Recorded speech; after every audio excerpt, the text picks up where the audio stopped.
The technology really is within you. We have all the power to heal within ourselves. But we can't be constantly fighting the bear or running from the bear. If we expect to heal, we have to learn how to go into non-resistant energy. And the simplicity of holding on to a feeling of love, being mindful of those 60 to 70,000 thoughts per day.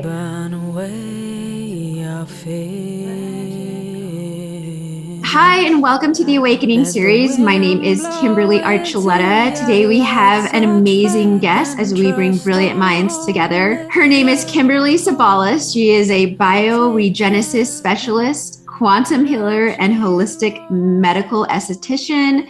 Oh my goodness, she has so much insight. She's such a profound woman, healing the world with frequency and other things. So, Kimberly, thank you so much for being on the call. I am such a big fan of yours. Thank you so much for having me. It's my greatest honor. Thank you. So this is an interesting question to start off with, but if you had a billboard to describe anything you'd like, what would the billboard say? I would say that the higher we rise in consciousness, the more simple the mathematical equation becomes, and that is to go back to love. Wow. We're either operating from a place of love or fear.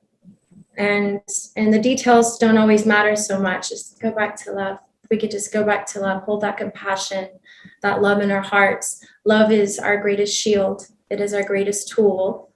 And when we hold on to a feeling of love, our energetic fields can actually expand. They're actually measured 12 feet out. Scientists say they go further. We just don't have devices that measure further than that. But that is my secret to everything, is resonating in love frequency. I love that. That's amazing. I have to go back and ask then. I mean, we weren't really taught this as children. Maybe some amazing kids were taught this as children, but I don't think our parents really taught us this type of thought process and paradigm. So if you could tell us a little bit about your journey and how you got to this thought process. Goodness, my journey, it's been a lifelong journey, to be honest. I went through a lot of trauma as a child. I was molested as a little girl. At 12, I ran away from home and I was raped. Yeah, that's a lot. At 16, I became pregnant and I kept my daughter. She was one of my very greatest gifts. But it was a lot going through that at 16.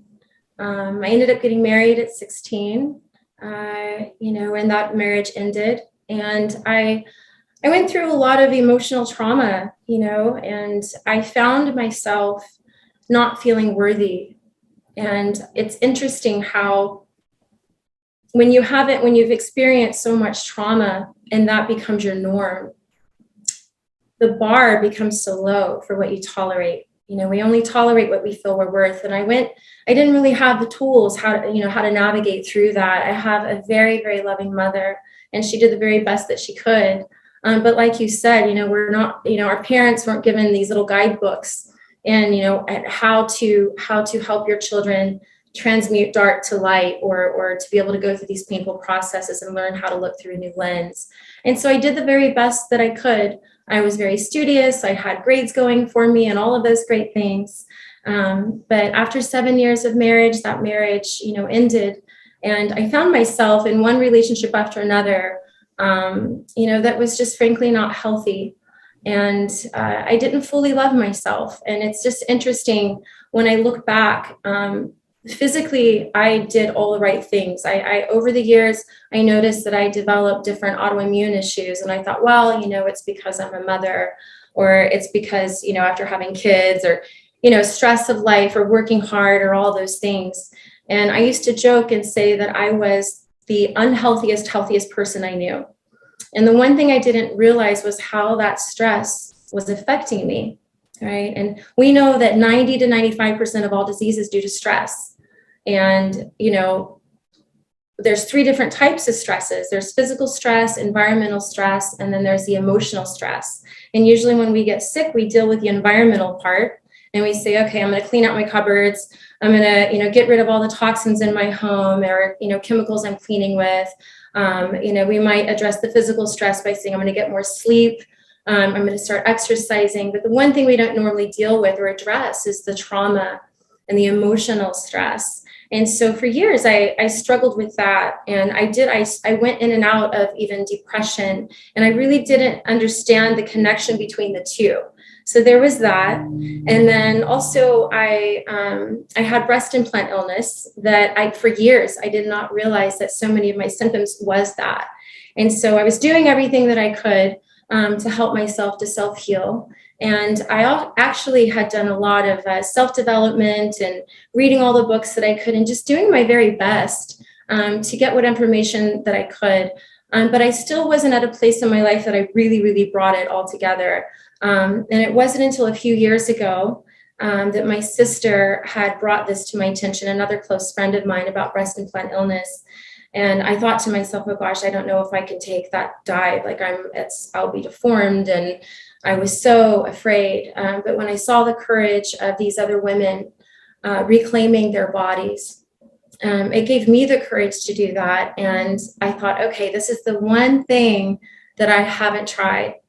And so, because I found myself developing more and more autoimmune issues and food sensitivities. And then I had all the stress that was like coupled with that.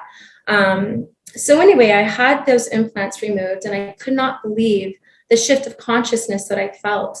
We don't really think about, I was doing so much detoxing and cleansing all the time, but yet those implants have over 40 neurotoxins, cytotoxic chemicals, endocrine disrupting chemicals that I placed over my heart center. And it was amazing, the sense of peace and calm that I had felt getting those out. And so even the doctor that I work with noticed a shift in my personality. Everyone around me did. But the one thing that didn't leave me was my food sensitivities. In fact, they ended up becoming worse, most likely from the antibiotics that I took to be able to heal from that surgery. And a friend of mine had told me about a course, a neuroplasticity course, and how so much of it is all about the mind-body connection and traumas and repetitive negative thinking and things like that, and how you could retrain your brain. And I thought, well, I haven't tried that. So I took a deep dive into that course, and I found that I was able to reverse probably almost about 30 food allergies overnight. I could not believe how powerful my thoughts were, how powerful my mind was, how powerful you become just holding on to a feeling of love and gratitude. And so much of what I teach is foundational in neuroplasticity, because if we can just take charge and take control over just being conscious of our thoughts, we have on average 60 to 70,000 thoughts per day. That's a lot of thinking. And those thoughts, associated with that thoughts, you have a feeling, correct? You don't just have a thought by itself. There's a feeling associated with that thought. And every word, every thought, every feeling leaves an electromagnetic signature onto every cell in the body. So we upregulate genes, downregulate genes, constrict or expand DNA according to what we think, feel, and say. Now, that's one thing that what we say to others or what others might say to us. But what are we also saying to ourselves? Okay. And so a part of this process in healing was to take a look at, what did I say to myself regarding food? And what were my emotions regarding food? And what did I visualize when I thought of eating food? For me, food was my enemy. Food was not my friend.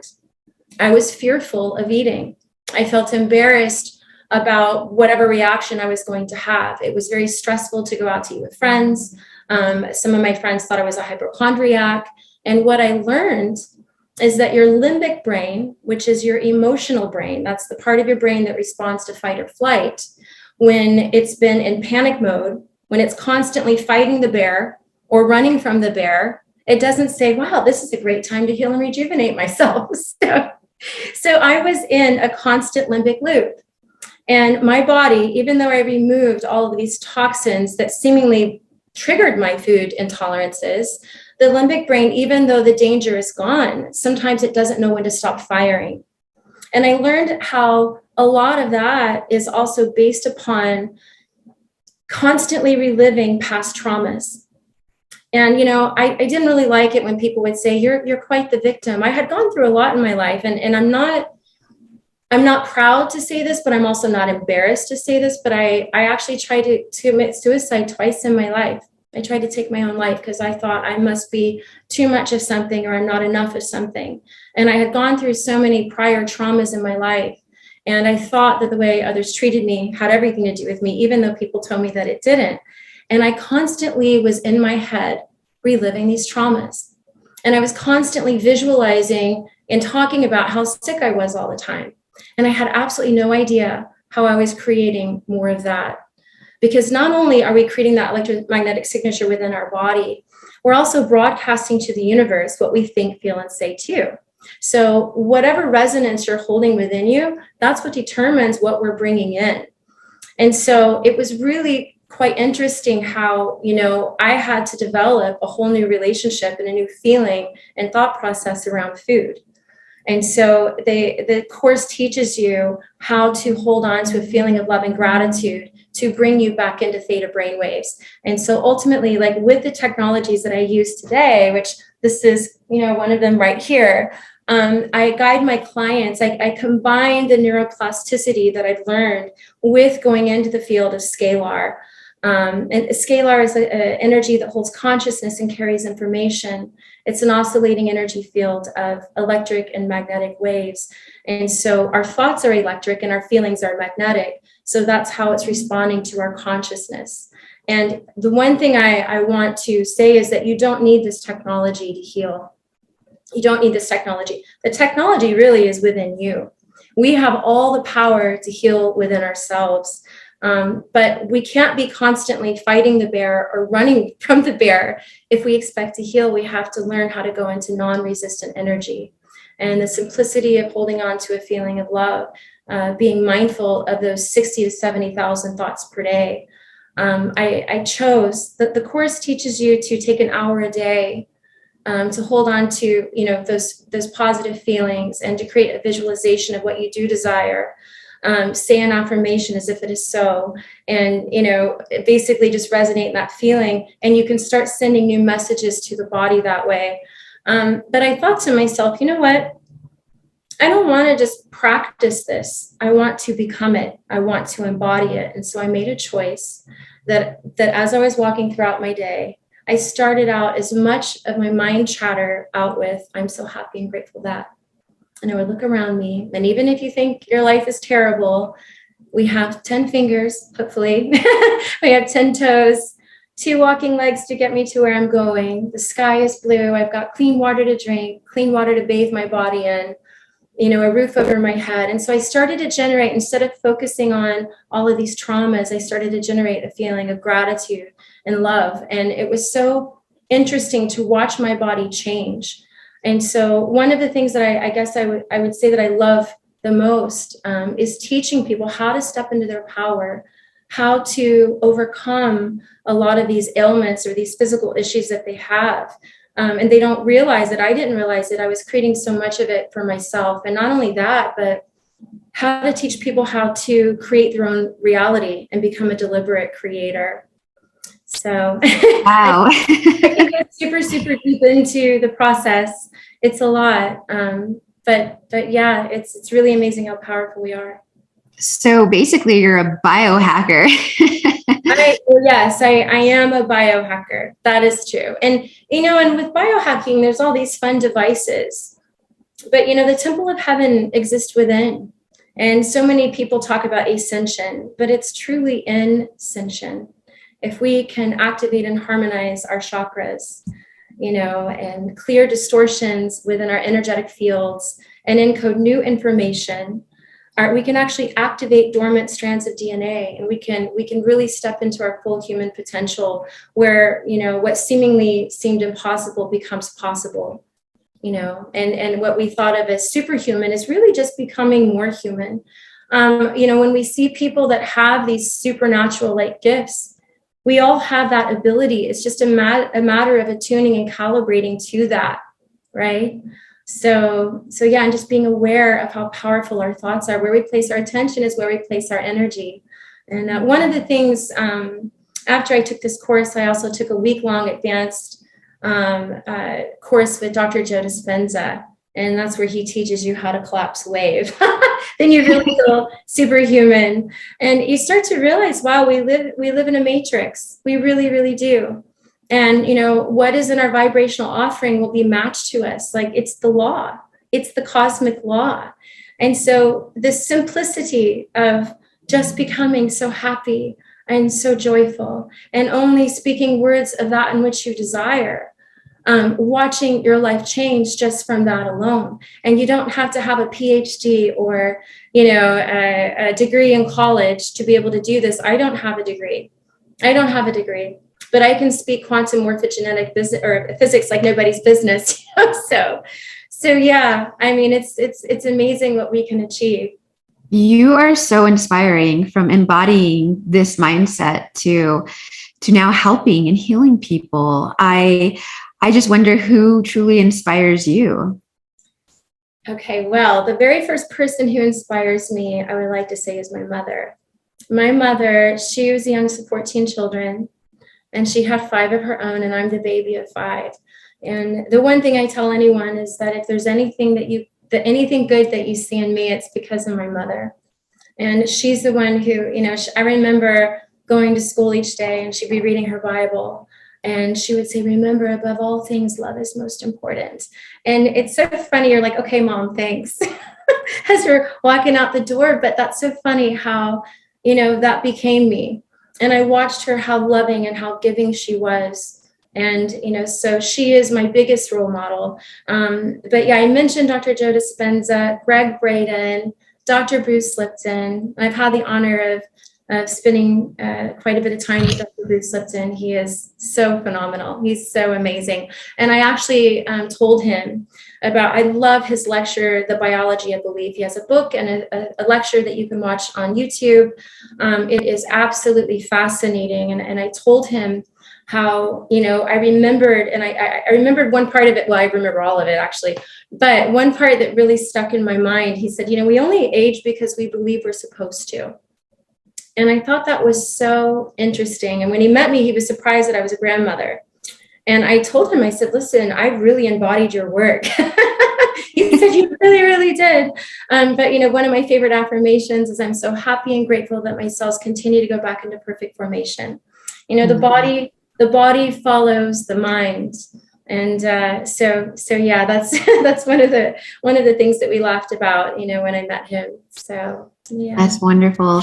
It sounds like education is very important to you, as you mentioned that we can do this ourselves. How do you go about educating your clients? Okay, so first things first, I explain to them that everything is energy. Nikola Tesla said, if you want to understand the universe in simple terms, think of frequency, energy, and vibration. And that is everything. So your thoughts are electric, believe it or not. And electric energy is energy in oscillation. That's energy expanding, meaning your thoughts don't stay in your head. They're expanding and going out to the universe.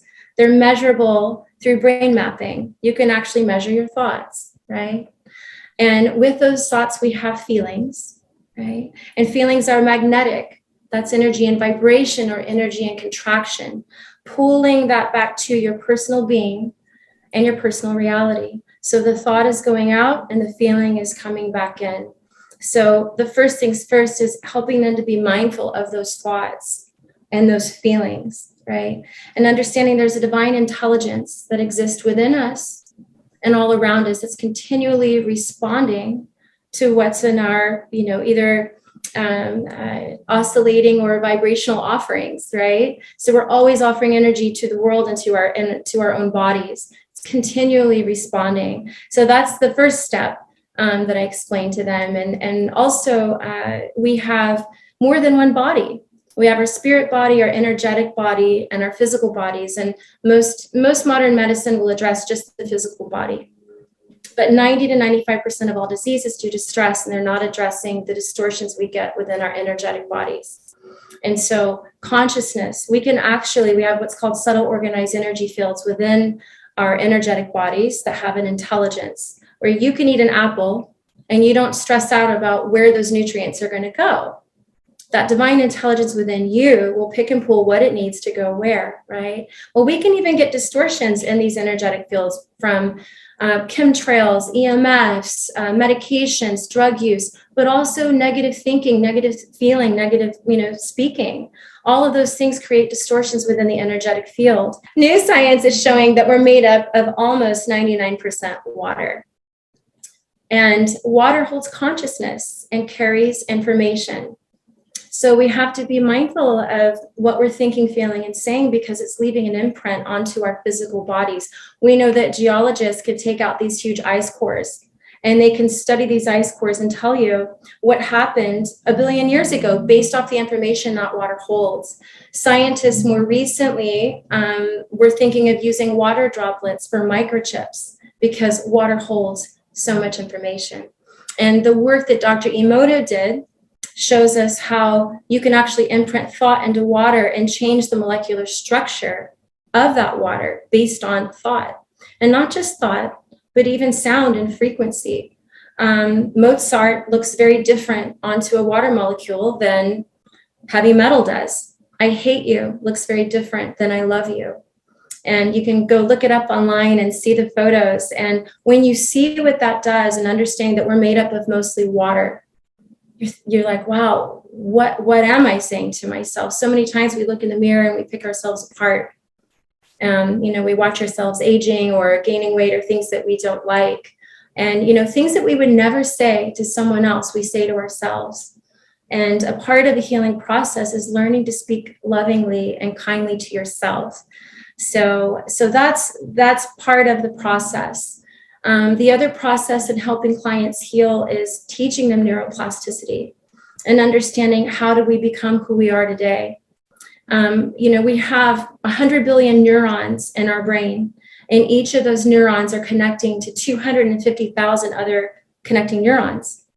And as soon as you have a thought, these neurons just link up and they create this little electromagnetic highway called a neural pathway. And you can see photos of those online if you want to look at them. They look like a little tree branch. And yeah, they light up as soon as you have a brand new thought. And if you have a whole bunch of thoughts around that thought, like, I don't love myself, or I'm stupid, right? And there's a whole bunch of thoughts around those, or other people are, saying that to you. What happens is that becomes a very dominant neural pathway. Right. And those neural pathways determine our belief systems, how we deal with adversity, how we view ourselves, even what signals are we sending to our bodies. Okay. And interestingly enough, if you have a thought, and let's say it's a negative thought, but it's a fleeting thought and you never think of it again, glial cells will come and dismantle those neural pathways within 24 to 48 hours. So isn't that something? If we catch ourselves saying something negative, we can flip the switch.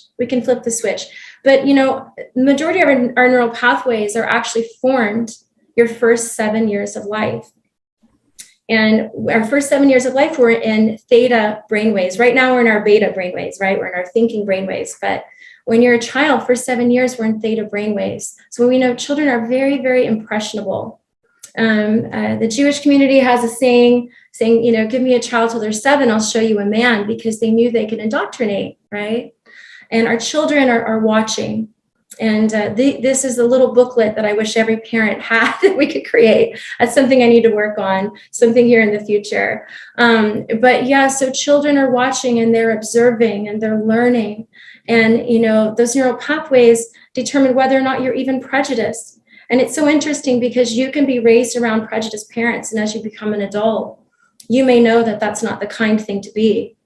But there might be a part of you where you might have those types of belief systems based off of that, right? So this is also, when you see a therapist, they want to ask you, tell me about your childhood, right? How did Kimberly become who Kimberly is today? But here's the thing, you're not stuck that way. We say, we become our parents, and we do if we don't know any better, right? And if you're raised with super loving, conscious parents, that's a beautiful and wonderful thing. But sometimes we're not, when you're a child, you can run around naked and you don't feel shame. You feel naked, you feel free. And, but as soon as somebody's like, you're naked, you're ugly, or whatever, some little kid tells you that, you may cry and say, no, I'm not ugly. But there's a little neural pathway, right? Or I'm not stupid, or whatever it is. And the next time someone makes you feel that way or says that, all of a sudden, then it becomes even more dominant. And before you know it, the next thing you know, you're like, I'm so ugly, I'm so stupid.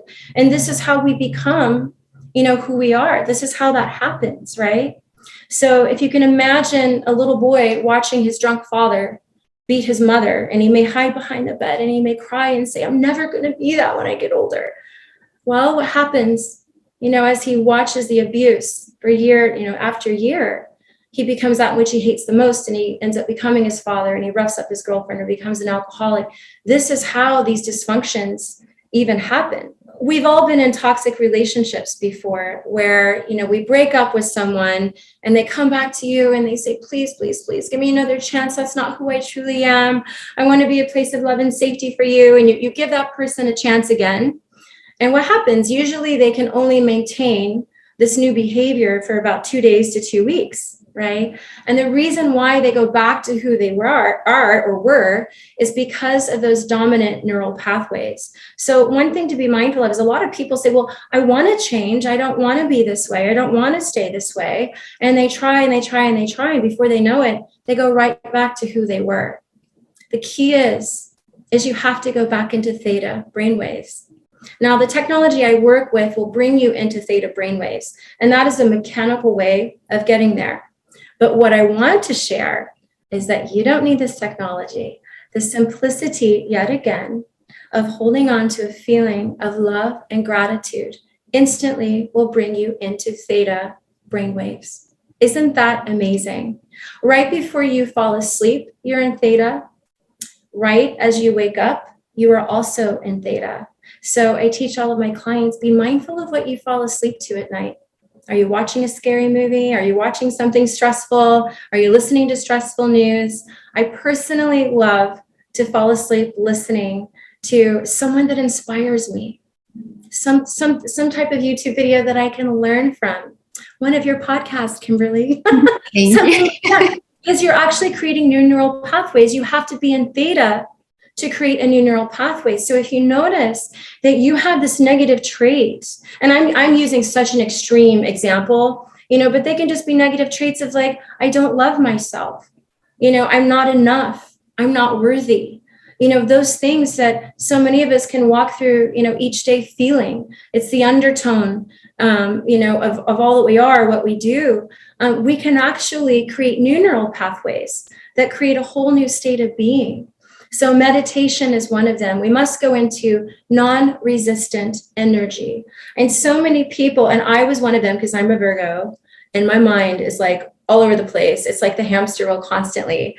And so I was like, I tried so hard. I was listening to Dr. Joe Dispenza videos and I would read his books. And I remember it was really difficult for me initially to go into those deep states of meditation. And now I can hop in within an instant. It takes practice. But the one thing that I would like to just say is that meditation is not having no thoughts, okay? It's not thinking anything. And I think that was my issue initially. It's having a non-resistant thought, right? So holding on to a feeling of love and gratitude is a non-resistant thought.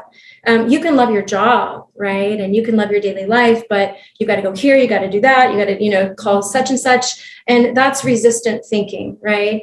It puts the body in a state of stress. Even if it's a good stress, it's still a state of stress. So the simplicity of just listening to your air conditioning, listening to the hum of the traffic, outside of your place, or focusing on your breath, focusing on the space within your heart, the space outside of you, just tuning into the energy field outside of you.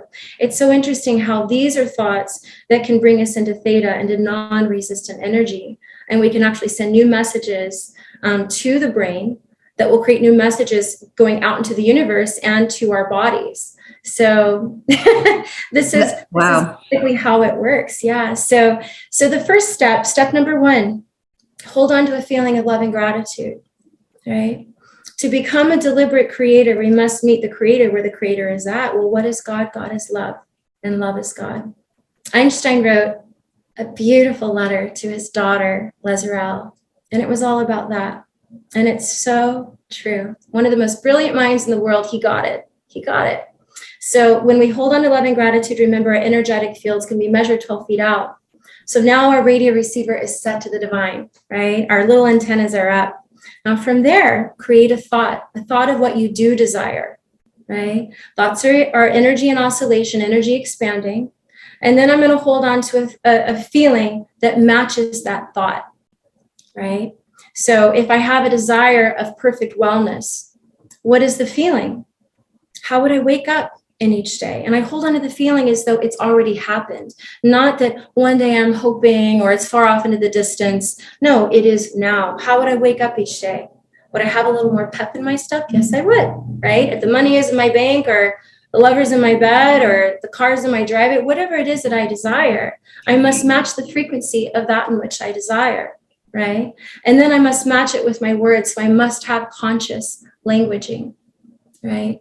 So many, as an example, I'm going to use an example. So I do have people say affirmations at the same time. So elevated emotion, a specific intent with a positive affirmation.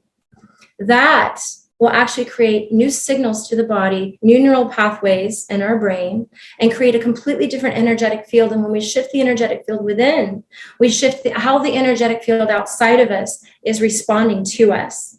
Does that make sense? Absolutely. Is that similar to transmutation in regards to transmuting the energy, or is this more of a step-by-step process of getting into the I guess mind frame of basically manifesting your life? All of it. So it is all of it. So here's the thing, we're made in the likeness of the creator, thus creators we are. But most people create by default. Okay, I teach people how to become a deliberate creator. And when you understand the quantum structure, you don't get so wrapped up in the details, because you're going to get thrown little quantum curveballs or big ones, sometimes really big ones, and how you react is what you get next. Okay, I believe that there are some things that are just written in the stars, but how you react is what you get next. So I now, before when negative things would happen to me, I would completely fall apart. Now I can say, oh, I don't like that, right? And your emotions, which are energy in motion, is your compass to let you know, am I in alignment or not? Am I in alignment with my inner being? Our inner being is always in a place of joy and love and gratitude and peace and ease and calm, right? So when we feel our emotions, that energy in motion, not matching that lets me know, all right, I'm not in full alignment. So what do I want to create? So if where I place my attention is where I place my energy, right? What we observe is what becomes. And we know this just from the double slit particle test. Scientists have observed electrons, right? Photons, where they had this wall with two slits, and they were shooting these like electrons through these slits. And it was so interesting because they thought it was just going to make like a direct line, on the back wall behind it.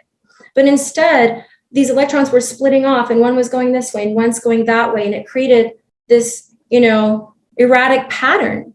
And what they found was the pattern that it created was determined by these scientists that observed it, right?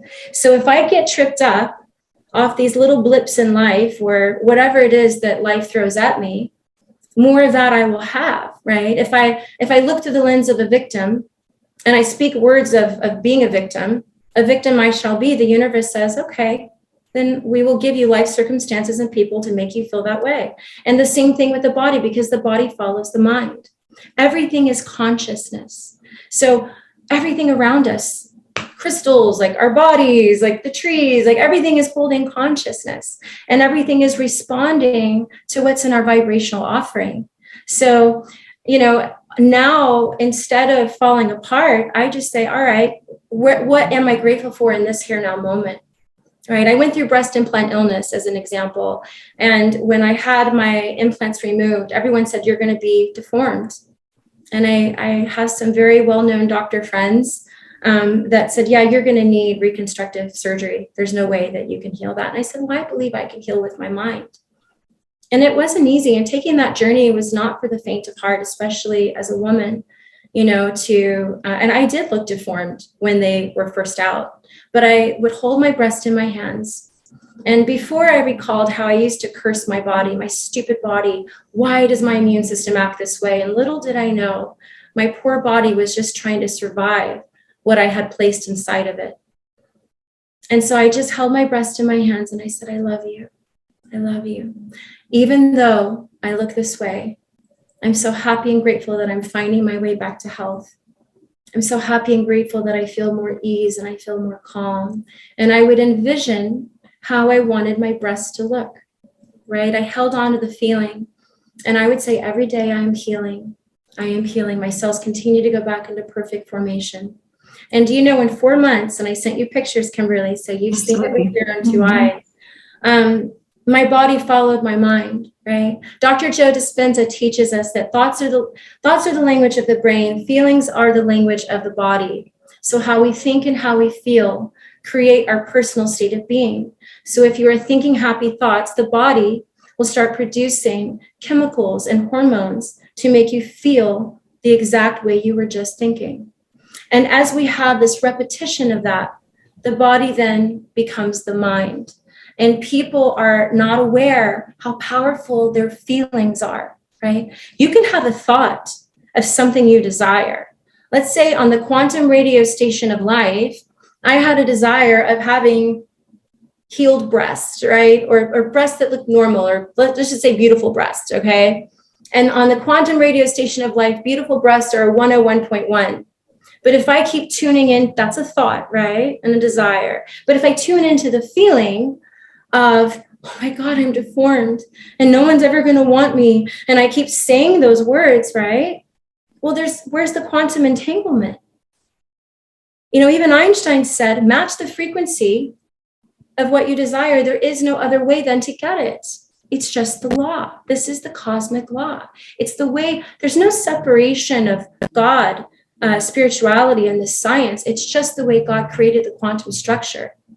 And for those that do not believe in God, that's okay. We can use science. I can explain it through science. It's just science. Ultimately, it's just the way our bodies are made. It's the way the quantum structure was created. And if we can learn to embrace the contrast in life, again, we're made in the likeness of the Creator. That's creators we are. Well, guess what? If you were born into this world and everything was so perfect for you, you would have nothing to create. You would be out of your element and you would be bored out of your mind.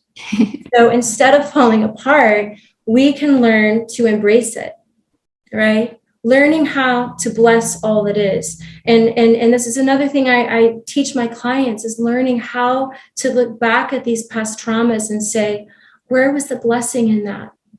Where was the blessing in that? Did that, even if the only positive thing that I could take out of that life experience was that I now have more compassion for others that have suffered, because I can say, I know what that feels like. And now I can hold space for others.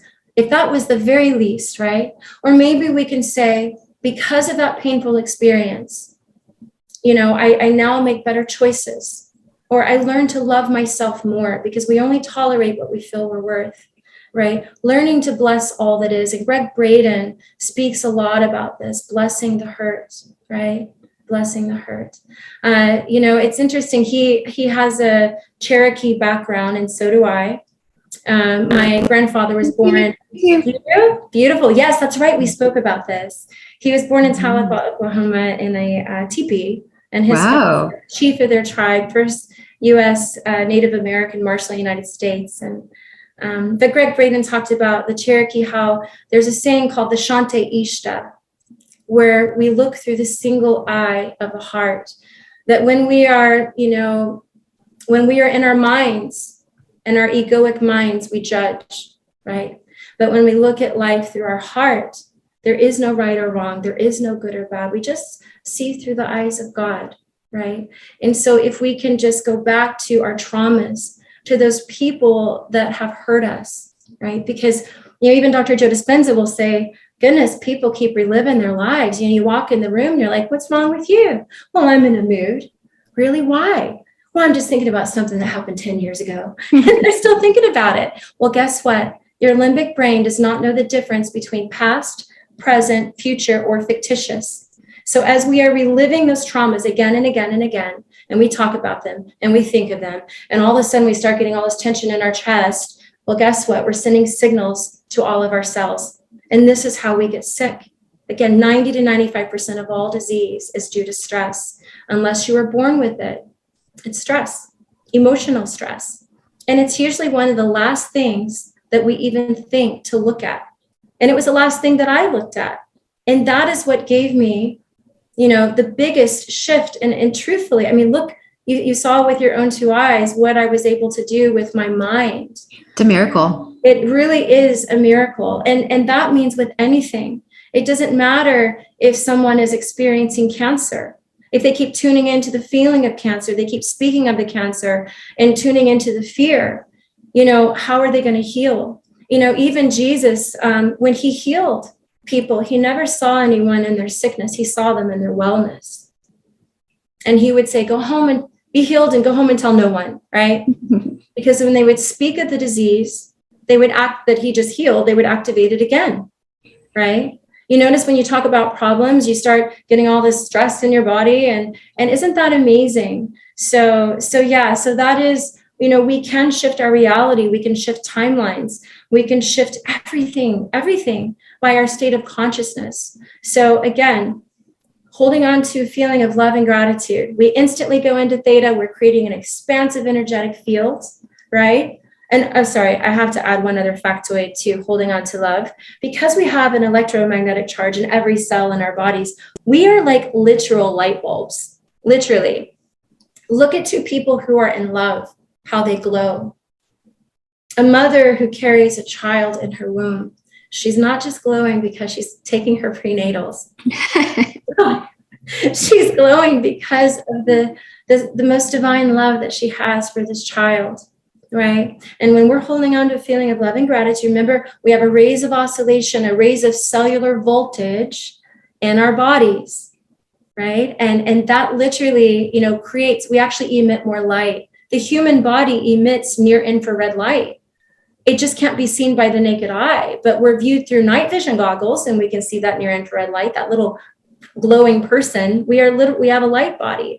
And it's just so interesting. You never go up to someone who is depressed or angry and say, you have such a light about you.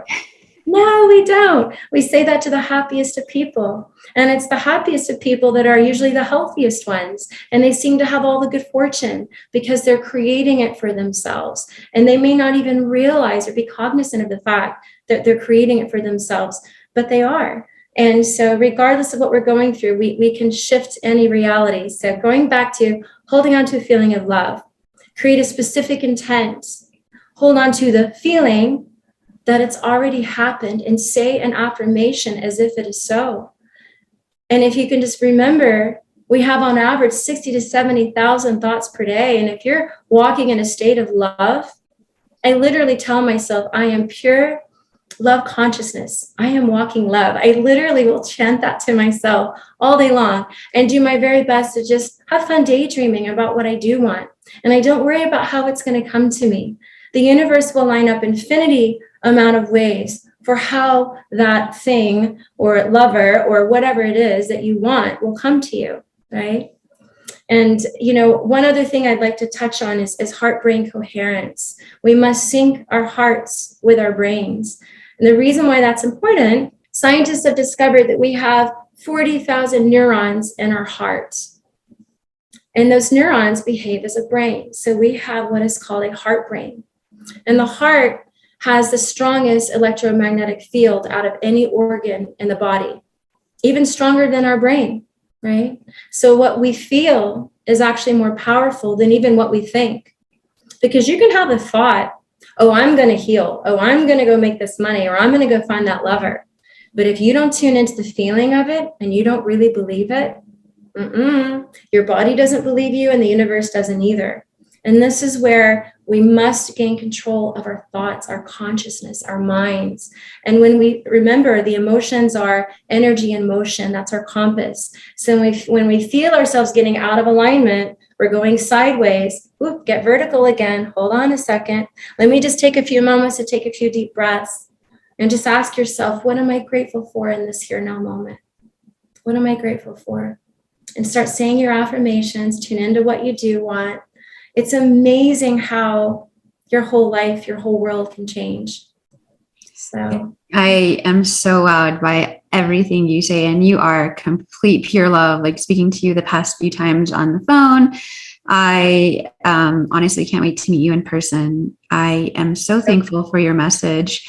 So beautiful, so well said. And everything that you say, it is exactly what you said earlier. You embody, and that to me is beyond profound, priceless in every aspect.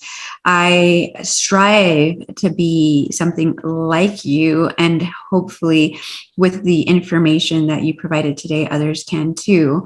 So you are just truly a walking billboard. Back to the billboard. You are a walking billboard of what you believe, and what you feel and what you teach. A few questions, personal questions and fun questions. What books or what book do you gift most, as far as like a fave that you may recommend? If someone asked me what book I would recommend for them, one of my favorite books is by Florence Scovel Shinn, and it's called The Game of Life and How to Play It. And the reason why I love it is she gives you all the tools. She was from the 1920s.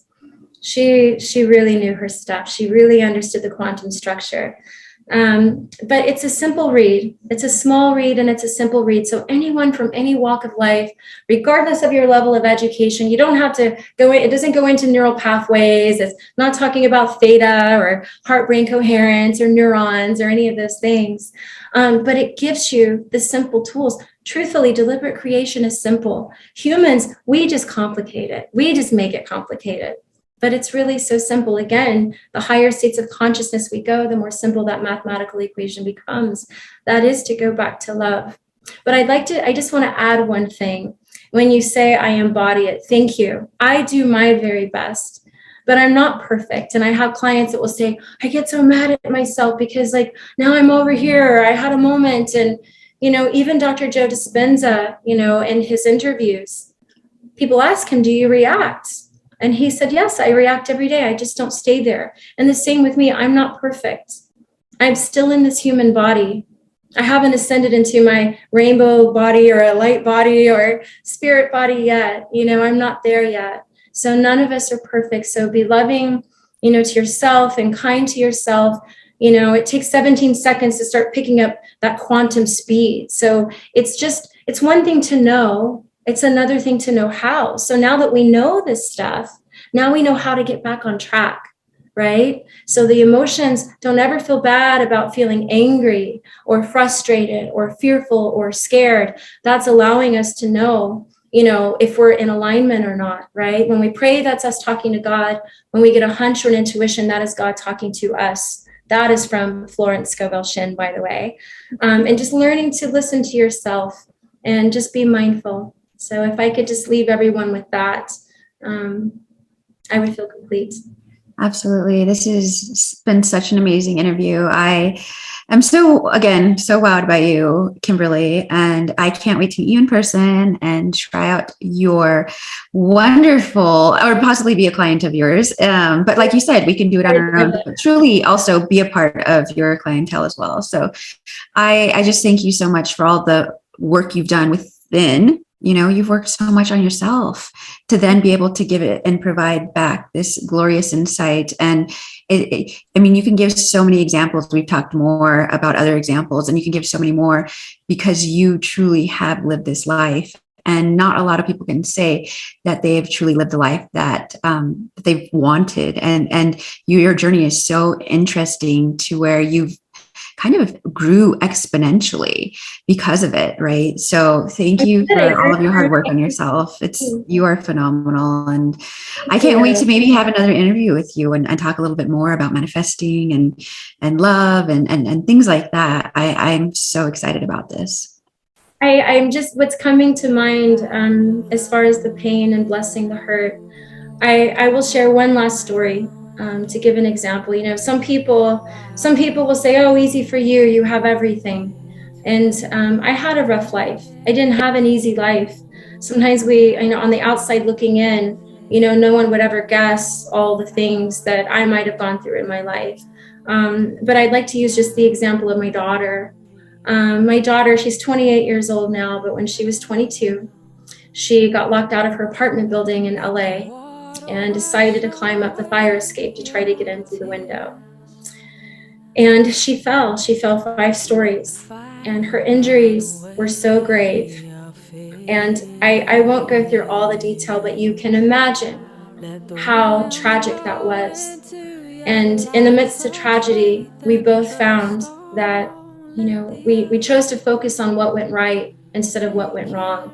And initially I was in complete despair, and I couldn't go from just complete despair to just utter happiness or joy or any of those things. We had to climb up that emotional ladder. But there's one particular instance that I'm recalling right now that I'd love to share.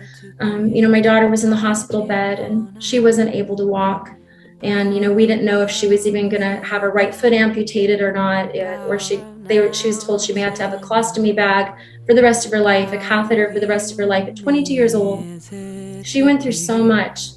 And I remember her saying, "Mom, I don't regret what happened to me." Out of the mouths of babes, I was so amazed that she was able to say this. She said, "Before my accident, I don't think I really realized what was important in life. Being around all my friends in Hollywood that are actors or models, I never felt like I was thin enough. I never felt like I was pretty enough. But now that I have these scars all over my body, when I walk again, I'm going to walk with more confidence than I ever walked with in my life."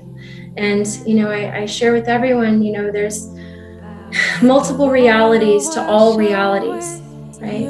It's a matter of which lens are you going to choose to look through. And we always have a choice. And even though the doctor said, you may not walk again, or you're probably going to lose your foot, or all those things, she defied every single odd. And she didn't just survive, she thrived. And she is another person that is a huge role model to me as well. Oh, thank you for that. I know that's so intimate, and gosh, what a journey your daughter's gone through. And I'm so thankful to hear she's doing better. Where can the audience find you if they want to get a hold of you? You're in San Diego, right? I am in San Diego. The best way to find me is probably through Instagram, Kimberly's Alchemy. And you can see some video testimonials, learn more about the technology, what I have to offer, whether it's anti-aging or bioregenesis through skincare, through the body, the mind, any of it and all of it. That's awesome. Well, until next time, thank you and blessings to you and all that you do. We are all so thankful for you. Thankful you're on this earth and providing all of this wonderful insight to help us as a community just grow and ascend. Thank you so much, Kimberly. I appreciate this opportunity, and I hope that these words, are heard by the people that need to hear them, and that it hits their heart in the perfect way and makes an impact on their lives. And hopefully we can just keep sharing that message. If there's anything, I tell my clients and friends, if there's anything I share that leaves an impact on you, pass it along. Share with the next person. This is how we create the ripple effect. And this is how we change humanity. So it takes all of us. So you're a huge part of that. So thank you for giving me this opportunity. This is amazing. Well, have a wonderful day. And until next time, thank you. Thank you. Blessings to you. Thank you. Thanks.